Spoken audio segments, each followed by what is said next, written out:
आया। उनसे जब पूछा गया हज़रत आप अखरोट नहीं उठाते हैं, ये तो अखरोट के दरख्त आपके भी हैं। उन्होंने कहा हाँ लेकिन मेरे भी हैं, लेकिन ये तो मेरे भाइयों के भी हैं। किनके? इसलिए मैं अकेले नहीं उठा सकता। बैगनी तुलित के वन अगर तुल तेल में क्या करूँ, तेल में पत गोजन कर पचम दिन हमिस बोइस आज कुछ यूँ तकवा करन। इसे उठाते नहीं थे कि बच्चे लोग उठाएंगे जो उठाएंगे, लेकिन मैं तो नहीं उठाऊँगा। ऐसे हमारे बुज़ुर्गों ने वहाँ मदरसे के अंदर अपने लिए कागज़ अपना अलग रखा था, मदरसे कागज़ अलग, मदरसे का कलम अलग, अपना कलम अलग। अपना कलम का मतलब ज़ाती ख़त लिखना है। मैंने अपने एक उस्ताद से पूछा कि वो कभी कभी ख़त लिखते थे और किसी के हाथ देते थे, वहीं कागज़ उठा लेते थे। तो मैंने उससे पूछा, मैंने कहा हज़रत ये जो कागज़ आप कभी कभी ये एतराज़ के गरज से नहीं, ऐसे ही ये कागज़ ख़त लिखते हैं अपने घर भेज देते हैं, ख़त कोई पर्चा किसी बच्चे के हाथ की फ़लान चीज़ दे दो। तो उस ज़माने में ये मोबाइल वाला किस्सा नहीं था, कई साल पहले की बात है, यहीं कश्मीर के रहने वाले हैं। तो उन्होंने कहा कि हाँ पहले तो मैंने कागज़ अपना अलग रखा था, मदरसे का अलग रखा था, लेकिन उसमें परेशानी होती थी कि ये वाला कागज़ मदरसे का है, मेरा है। फिर मैंने मदरसे का कागज़ जो है उसके बदले में अपना ही कागज़ रख दिया वहीं दारुल-इफ्ता में। वहाँ से दारुल-इफ्ता में सॉरी कौन कागज़ मेरा ज़ाती कागज़ है, इसलिए कि मैं अब कहाँ ख्याल रखूँगा ये कागज़ कि मेरा है या मदरसे का है। इसलिए अब मदरसे का कागज़ जितना दारुल-इफ्ता में वो सब मेरा ज़ाती कागज़ होता है। ये हज़रात इतनी एहतियात करते थे ताकि मदरसे की कोई चीज़ हमारे वो अपने ज़ाती इस्तेमाल में ना आए। एक पहलू तो यह है, इसीलिए उलमा के सिर्फ जल्दी बदगुमान नहीं होना चाहिए। मसलन देख लिया कहीं कोई आदमी खाना खा रहा है, मेहमान आ जाते हैं, मदरसों में मेहमान आते हैं तो आवाम फ़ौरन बदगुमान हो जाते हैं, अरे मौलवी तो मुर्गे खाते हैं, चूना वचन मदरसे को लोट पकड़ चिखावन। हालांकि वो मदरसे का होता ही नहीं, बिल्कुल तयशुदा मामला है। हज़रत मुफ्ती महमूद साहब अलैहि रहमा वो बांडीपुरा आते थे, कई रोज़ वहाँ उनका वो रहता था क़याम। उसके बाद जब निकल जाते थे मदरसे, हालांकि मदरसे का भी नफ़ा होता था, आवाम का नफ़ा होता था, बयानात होते थे। हज़रत क्या करते थे, जितने वहाँ उस दिन की बिल होती थी, मतलब पावर की बिल और वो पानी की बिल और किराया, नाम तो नहीं लेते थे, सब हिसाब करके और मदरसे में दाखिल करते थे। जिस मदरसे पे जाते थे कि मदरसे में हम बैठे या मदरसे का हक़ है। हालांकि ये चीज़ें तो ज़ाहिर सी बात है, मदरसे वाले मदरसे के उसमें तो फ़ायदा भी होता है, लेकिन हिसाब कर लेते थे कि पानी कितना खर्च हुआ, बिजली कितनी खर्च हुई, उतना वो दे देते थे।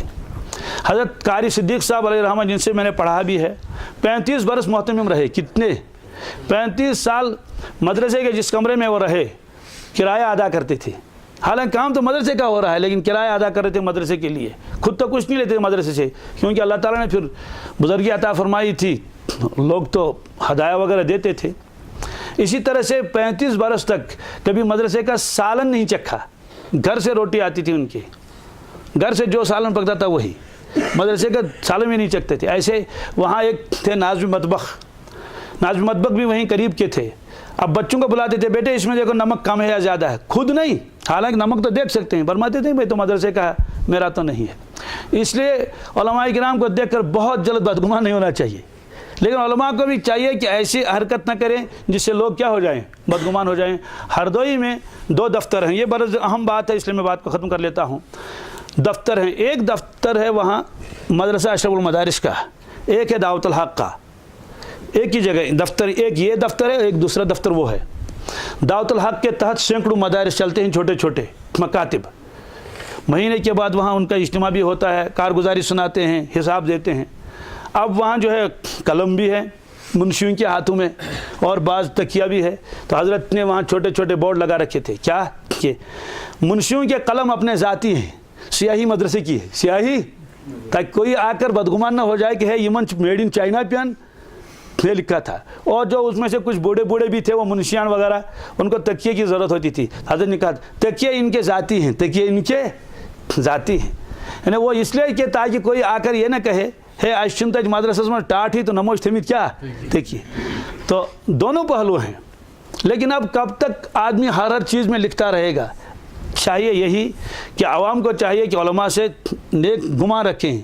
हाँ सब मुमकिन है, सब ऐसे नहीं होंगे, कोई ऐसा भी हो सकता है, लेकिन हमको क्या ज़रूरत है किसी के बारे में बदगुमान होने की। बहरहाल ये फरमाया हुदल लिल मुत्तकीन, तो ये اصل میں شارحین نے لکھا ہے کہ تقوی کے بہت سارے درجات ہیں، تقوی کے بہت سارے، تو بعض متقی ایسے ہوتے ہیں جو مشتبہ چیزوں سے بھی بچتے ہیں۔ یہ جو سارے واقعات یہاں آئے اس میں کوئی حرام کا واقعہ نہیں، صرف مشتبہ کیا ہے، تو جو مشتبہات سے بچ جاتا ہے تو حرام اس کی زندگی میں کبھی نہیں آئے گا، اور جو ان چیزوں میں بے احتیاطی کرے گا تو بے احتیاطی کرتے کرتے پھر وہ حرام تک پہنچ جاتا ہے۔